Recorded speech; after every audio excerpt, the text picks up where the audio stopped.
Hi viewers, good day to everyone. Welcome to my classroom. I am Sardar Basha. Today I am going to explain a poem. The title of the poem is My Mother at 66. It is written by Kamla Das. Watch my video and it is specially made for you, especially for class 12 students. Please like it and subscribe it. Thank you. Okay students, let us move to the classroom. My Mother at 66, a poem for class 12 CBSE students. It is written by Kamla Das. Let us know about the poetess. Kamla Das was born in Malabar, Kerala. She was a part of a generation of Indian writers whose work centered on personal rather than colonial experiences. And her short stories, poetry, memoirs, and essays brought her respect and notoriety in equal measures. She is recognized as one of India's foremost poets. She is essentially known for her bold and frank expressions. Her works are known for their originality and versatility. She has published many novels and short stories in English and Malayalam under the name of Madhavakutty. Some of her works in English include the novel Alphabet of Lust, written in 1977, a collection of short stories, that is Padmavati the Harlot, and other stories written in 1992.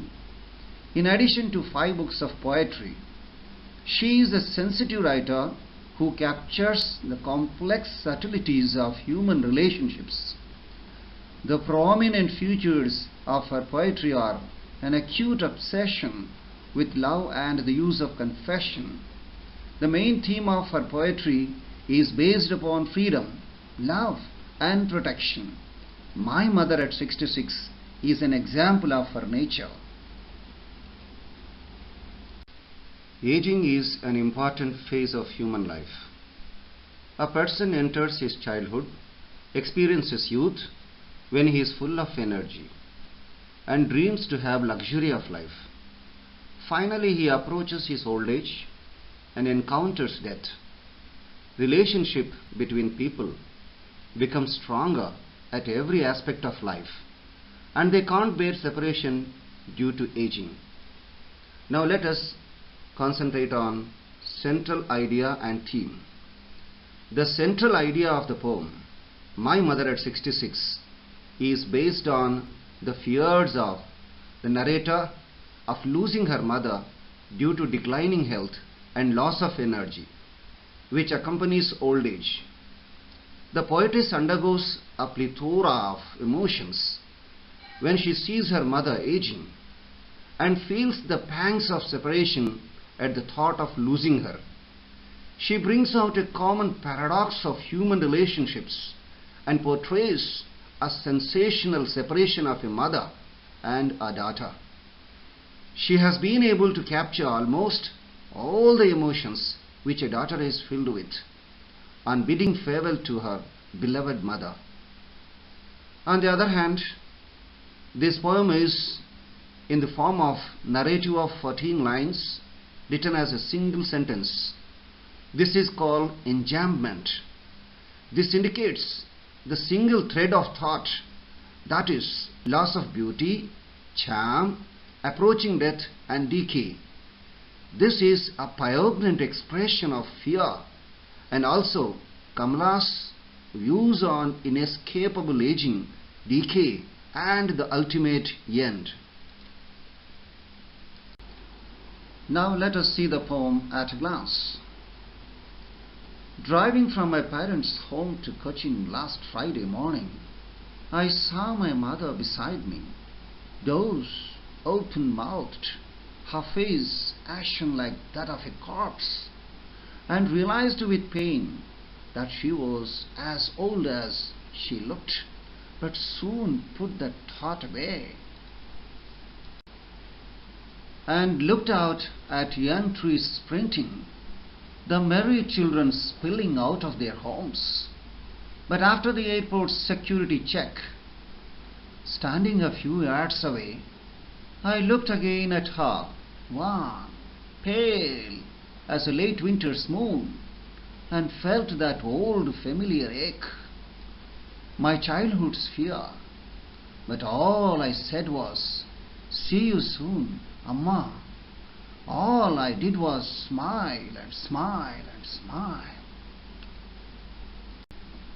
Now the poem in detail.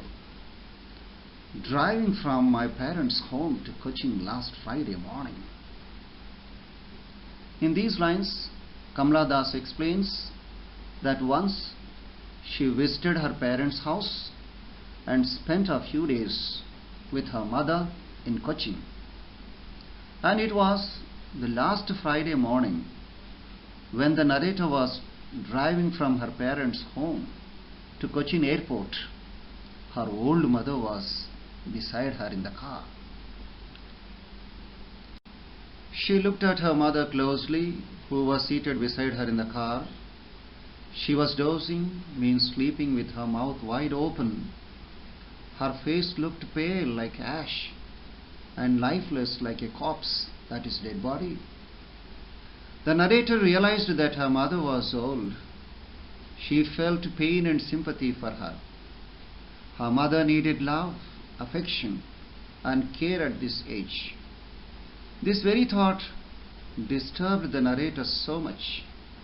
She diverted her mind and looked outside the car in order to come out of the gloom. To put her thought away, she turned her attention away from her mother and looked outside the car at the young trees running past them. She also looked at the happy and gay children coming fast out of their homes into the playground. The scene outside window is of growing life and energy. The rapidly sprinting trees alongside the merrily playing children symbolize life, youth, and vitality. The poetess here is reminded of her own childhood when her mother had been young, whereas now she is encircled with the fear of losing her, and that has made her insecure. But at the airport, they had to undergo a security check. After that, the poetess stood a few yards away and looked at her mother again. Mother looked pale and wan, that is, colorless, just like the moon in the winter season, which seems to have lost all its strength. At that time, the poetess felt her old familiar pangs in her heart. She felt the pain and fear of losing her mother. She was reminded of her childhood fear. As a child, she could not bear to be separated from her mother, even for a few moments. Now the loss would be permanent, as her mother was about to die, and she would lose her forever. Here the poetess is feeling the pain of separation, leaving her mother and going. She hides her sorrow as she doesn't want to create a painful environment for her mother. She bids farewell to her mother, keeping her hope of seeing her again alive. She says, "See you, Amma." She did nothing except smiling and smiling again and again and again. Now coming to the summary of the poem, let me revise everything. One last Friday morning, the poetess was driving from her parents' home to the Cochin airport. Her mother was sitting beside her in the car. She suddenly had a look at her mother, who was dozing with her open mouth. Her face was as pale as that of a corpse. The poet painfully realized that her mother is not going to live long. Soon, she tried to put that thought away by looking outside. She saw the young trees sprinting past and the merry children spilling out of their homes. As she saw life and vitality in the outside world, the painful thought passed away from her mind. After the security check at the airport, she looked at her mother again, who was standing a few yards away. Her face was pale white, like a late winter's moon. She felt the old familiar ache of childhood return, but she contained herself and kept on smiling in order to conceal her emotions. She spoke no words to her mother. She smiled, and all that she said was, "See you soon, Amma," and bade goodbye to her mother with a hope to see her again and again. Now let us look at key points once again. Poet is traveling to Cochin airport with her mother in a car. Looks at the wan, pale face of her dozing mother. Old fear of losing her mother returns.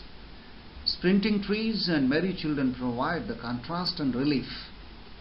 After the security check, the old familiar ache returns.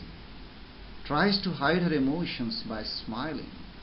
Bids goodbye to her mother with a hope to see her again. Now let us pay attention on new words. Doze. A short light sleep. Mother had it in the car. Mother was dozing. Ashen means very pale, grey like ash. Mother's face was ashen-like. Corpse, a dead body. Mother's ashen face was compared to a dead body. Sprinting, racing fast. Trees were sprinting. Spilling means to move out in great numbers. The children were spilling out of their homes. Wan, unnaturally pale, as from physical or emotional distress. Colorless, mother's face was wan, pale. Ache means deep pain, pang. The poetess had familiar ache. Now let us have a look at the poetic devices. Simile. It is the comparison of two things by using as or like. For example, her face ashen like that of a corpse. The ashen face of her mother is compared to the pale face of a corpse. Second example, wan, pale, or as a late winter's moon. Mother's pale and dull face is compared to the pale and dull winter's moon. Now coming to metaphor, it is the direct comparison of two things without the use of as or like. Example, the merry children spilling out of their homes. The children are like liquid and substance. They are spilling out of their homes. Personification, it is a poetic device where we give human characteristics to animals, plants, or non-living things. For example, young trees sprinting. The trees are like sprinters, sprinting. Repetition. The word smile is repeated to emphasize the fact that the poetess wanted to give an assurance to her mother that she would meet her again. That is why she smiled and smiled again and again. Imagery. The poetess brings in the image of merry children to show the joy and happiness of life. Now let us focus on symbolism. Trees sprinting and merry children, symbolic for happiness, activity, vitality, spontaneous overflow of life, growth, youth, and buoyancy. Mother's ashen face is symbolic of aging, decay, and passivity. And the third one is late winter's moon is symbolic of decay and dullness. Now let us pay attention on reflection of human life in the poem. In this poem we find youth and old age are seen side by side. Youth stands for strength, energy, courage, activity, growth and vitality, whereas old age stands for decay, passivity, aging, pitiable condition and dullness. And that's all, viewers. Thank you for watching this video. Do not forget to like, subscribe and click on bell icon. Thank you very much.